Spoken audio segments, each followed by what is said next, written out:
नमस्कार साथियों, अगर यदि आप लोग यहाँ पर एसएससी जेई की तैयारी करना चाहते हैं, 2025 वाला एग्जाम अगर यदि आप लोग यहाँ पर टारगेट कर रहे हैं, तो ये वीडियो के अंदर मैं आप लोग को यहाँ पर 2025 से रिगार्डिंग पूरी डिटेल में आप लोग को यहाँ पर आपके सामने यहाँ पर रखने जा रहा हूँ।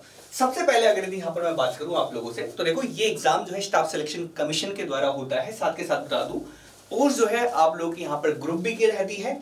लेवल 6 का पेमेंट आपको देखने को मिलेगा, यानी कि आपका जो बेसिक पे रहेगा वो आप लोग का यहाँ पर 35,400 से आप लोग का स्टार्ट होगा, है ना। देखो ऐसा नहीं है सिर्फ इतना ही आप लोग के हाथ में आने वाला है, इसके अलावा इतने सारे अलाउंस है। ये अलाउंस भी आप लोग को यहाँ पर देखने को मिलते हैं, जिसकी वजह से अगर मैं सैलरी की बात करूं, सैलरी यहाँ पर आप लोगों को यहाँ पर 1.5 गुने से ज्यादा, या लगभग मैं बात करूं 1.5 से 2 गुने के बीचों बीच आप लोगों को यहाँ पर कहीं कुछ सैलरी देखने को मिलेगी इस पर्टिकुलर पे से, है ना। इसके बाद अगर मैं बात करूं आप लोगों से कि सर एग्जाम कितनी तरह से होता है, किस तरह से आप लोग का एग्जाम होता है, तो एग्जाम का पैटर्न आप लोग यहाँ पर सबसे पहले समझे, है ना। देखो एग्जाम सबसे पहले आप लोग का यहाँ पर 2 स्टेज के अंदर एग्जाम होगा। सबसे पहले होगा CBT1 के अंदर आप लोग यहाँ पर टेक्निकल और नॉन टेक्निकल दोनों ही आप लोगों से यहाँ पर सवाल पूछे जाएंगे, है ना। तो टेक प्लस नॉन टेक दोनों आएगा, है ना। तो ये बात आप लोग यहाँ पर अच्छे खासे तरीके से याद रखनी है। CBT2 जो होता है ये पूरा प्रॉपर टेक्निकल होता है, यानी कि आपकी जो स्ट्रीम है उसके रिगार्डिंग ही आप लोगों से सवाल पूछे जाते हैं, है ना। यहाँ पर बात करूं CBT1 में तो 100 क्वेश्चन टेक के आते हैं, 100 आप लोग के नॉन टेक के आते हैं। जबकि CBT2 में आप लोगों को यहाँ पर 100 क्वेश्चन देखने को मिलते हैं, जो कि यहाँ पर आप लोगों के एक क्वेश्चन 3 मार्क का रहेगा। यहाँ पर 1-1 मार्क की है ना, ठीक है। 200 मार्क्स का पेपर आपको यहाँ पर CBT1 का देखने को मिलता है। जबकि CBT2 की बात करूं तो 300 मार्क का पेपर रहेगा टेक्निकल की, जिसमें 100 क्वेश्चन आएंगे, ठीक है। तो ये आप लोग का रहता है। जब आप CBT1 और CBT2 क्लियर कर देते हैं तो आपकी फाइनल लिस्ट आ जाती है। उसके बाद आप लोग यहाँ पर DV वगैरह करा लो, मेडिकल वगैरह जो भी आप लोगों का वो चेकअप करते हैं। उसके बाद आप लोग यहाँ पर आपकी मन पसंदीदा पोस्ट आप लोगों को वो दे देते हैं, है ना, या जो भी आपका लोट हुई होती है वो आपको मिल जाती है ना। अब बात करते हैं, देखो इस एग्जाम को क्रैक करोगे तो आप लोग जेई बनोगे, है ना। जूनियर इंजीनियर की पोस्ट आप लोगों को यहाँ पर देखने को मिलेगी। वहां से आप लोग का प्रमोशन होकर आप लोग यहाँ पर असिस्टेंट इंजीनियर बनते हैं। फिर वहां से प्रमोशन अगर आपका होता है तो आप जाते जाते इन टाइम पे जब आपकी सर्विस खत्म होने वाली होती है उस टाइम तक आप लोग यहाँ पर एक्सीन या फिर कह दूं तो एग्जीक्यूटिव इंजीनियर की पोस्ट पे आप लोग होते हैं, ना। लेकिन इस टाइम तक आप लोग लगभग मान के चलो रिटायर होने वाली कंडीशन पे पहुंच जाओगे, है ना।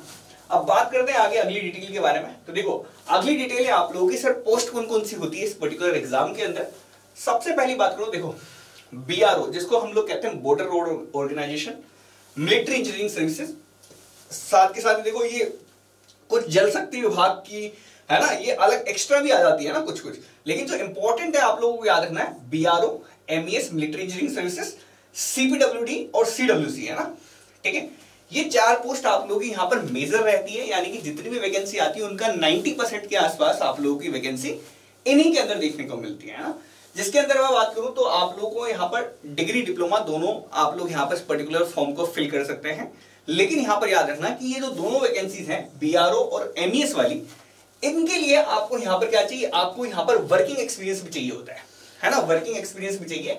जबकि डिग्री वालों को कुछ नहीं चाहिए ना। डिप्लोमा अगर आपने किया हुआ है तो आपको वर्किंग एक्सपीरियंस चाहिए। डिग्री वाले हैं तो बिना एक्सपीरियंस के भी आप लोग यहाँ पर इन पर्टिकुलर पोस्ट के ऊपर फॉर्म फिल कर सकते हैं, है ना। सिर्फ डिप्लोमा वालों के लिए है ये पर्टिकुलर। अब देखो CPWD और CWC के अंदर ऐसे कोई रिक्वायरमेंट नहीं है, डिग्री और डिप्लोमा हो, बिना एक्सपीरियंस आप लोग यहाँ पर इसके ऊपर फॉर्म फिल कर सकते हैं। इसके बाद बात करें हम लोग यहाँ पर एक्सपीरियंस की, तो देखो एक्सपीरियंस जो होता है एक पर्टिकुलर डेट दे देता है ये SSC, है ना।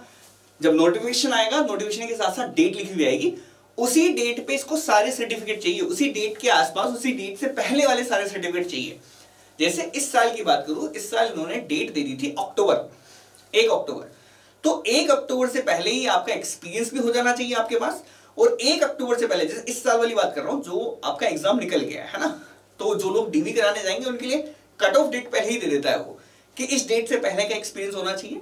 2 साल के एक्सपीरियंस से पहले का लेके आओ, या फिर आप लोग के पास जो भी है EWS का सर्टिफिकेट का आप फायदा लेना चाह रहे हैं, आप OBC का फायदा लेना चाह रहे हैं, SC ST किसी भी रिजर्वेशन का फायदा लेना चाह रहे हैं, तो उसके लिए भी वहां पर आप लोग को यहाँ पर लिखा हुआ रहता है कि आपको ये लेना ही पड़ेगा, करना ही पड़ेगा आपको ना। ये कट ऑफ डेट से पहले की ही आप लोगों के पास सारे डॉक्यूमेंट अवेलेबल होने चाहिए। तो डॉक्यूमेंट भी आप लोग यहाँ पर बनवा लेना है ना, जब वो कट ऑफ डेट देगा। एज रिलैक्सेशन की बात करूं तो एज रिलैक्सेशन आप लोग देख सकते हैं, हर एक अलग वैकेंसी के अंदर अलग तरह से एज रिलैक्सेशन आप लोगों को दे देते हैं। कैटेगरी वाइज आपको जितना मिलता है उतना आप लोगों को यहाँ पर मिल जाएगा, ठीक है। ये आप लोग पढ़ लेना अपने हिसाब से एज रिलैक्सेशन। तो एज रिलैक्सेशन वाली बात मैंने यहाँ कह दी, एज जो है आप लोगों को यहाँ पर दे रखी, इसमें रिलैक्सेशन कितना मिल जाएगा वो रिलैक्सेशन मैंने यहाँ पर लिख रखा है, ठीक है। आगे देखते हैं।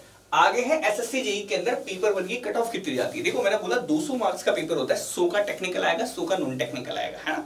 तो यहाँ पर अगर हम बात करें तो देखो कट ऑफ जो है कंटिन्यूस तरीके से बढ़ती चली गई है। अगर हम लेटेस्ट की बात करें, अभी जिसका प्री का रिजल्ट आया था उस टाइम पे जनरल की कट ऑफ गई थी आपकी 120, ठीक है। इससे पिछले साल की बात करें तो कट ऑफ थोड़ी कम थी, इससे पिछले साल कट ऑफ जो है लगभग 110 के आसपास थी, है ना। लेकिन फिलहाल की बात करें तो 122 नंबर कट ऑफ है जनरल की इसी साल की बात करूं, जबकि अच्छी खासी वैकेंसीज आप लोग की यहाँ पर है ना। तो इतनी वैकेंसी आप लोग की यहाँ पर इतनी कट ऑफ के आसपास ही लगभग यहाँ पर चलती जा रही है हमारी। देखो पहले भी इतनी हुआ करती थी, है ना, वापस वहीं पर पहुंच गए हम लोग। तो देखो यहाँ पर देख लो आप लोग कैटेगरी वाइज देख सकते हैं, ओबीसी की 116 गई है इस साल, एससी की बात करें तो 101, एसटी की बात करें तो 97, बाकी आप लोग अदर कैटेगरी आप लोग यहाँ पर देख लेना, है ना, ठीक है। चलो तो ये तो हो गई हमारे पास यहाँ पर सीबीटी 1 के बारे में। देखो सीबीटी 2 की कट ऑफ भी आप लोग देख सकते हैं, लेकिन फिलहाल हम लोग यहाँ पर प्रीलिम्स के ऊपर सबसे पहले फोकस करेंगे, उसके बाद हम लोग यहाँ पर मेंस के ऊपर बात करेंगे, है ना, क्योंकि टाइम मिल जाता है आपको 3 से 3.5 महीने का, तो वहां पर आप लोग यहाँ पर अच्छी खासी तैयारी कर सकते हैं। बाकी जो है हम लोग साथ साथ तैयारी भी करते रहेंगे। बाकी कट ऑफ मैंने आप लोगों के सामने आपके सामने यहाँ पर लिख दी गई है, अलग से सेपरेट वीडियो भी लिया हूँ उसके ऊपर, ठीक है। तो फिलहाल के लिए इतना ही, जो भी इन्फॉर्मेशन थी मैंने आप लोगों को यहाँ पर प्रोवाइड कर दी, उसके बेसिस पे आप लोग एक जनरल तैयारी करना आप लोग यहाँ पर ताकि चालू कर दे, ठीक है। बाकी अगर यदि आप लोग यहाँ पर हमारे कोर्सेज के अंदर एनरोल होना चाहते हैं जो कि क्वालिटी कंटेंट वाले कोर्सेज है, तो उसके लिए आप लोग इन गिवन नंबर्स के ऊपर आप लोग कॉल कर सकते हैं। वैसी वीडियो के डिस्क्रिप्शन के अंदर जाओगे तो लिंक भी देखने को मिल जाएगा, वहां पर जाकर भी आप डायरेक्ट कोर्सेज को आप लोग हमारे यहाँ पर विजिट कर सकते हैं। बाकी फ्री पीडीएफ जो है हमारे टेलीग्राम चैनल पर देखने को मिल जाएगी। अगर आप पीडीएफ से पढ़ाई करना चाह रहे हैं तो टेलीग्राम चैनल पर देखने को मिल जाएगी, उसका लिंक भी आप लोगों को यहाँ पर कमेंट सेक्शन में देखने को मिल जाएगा।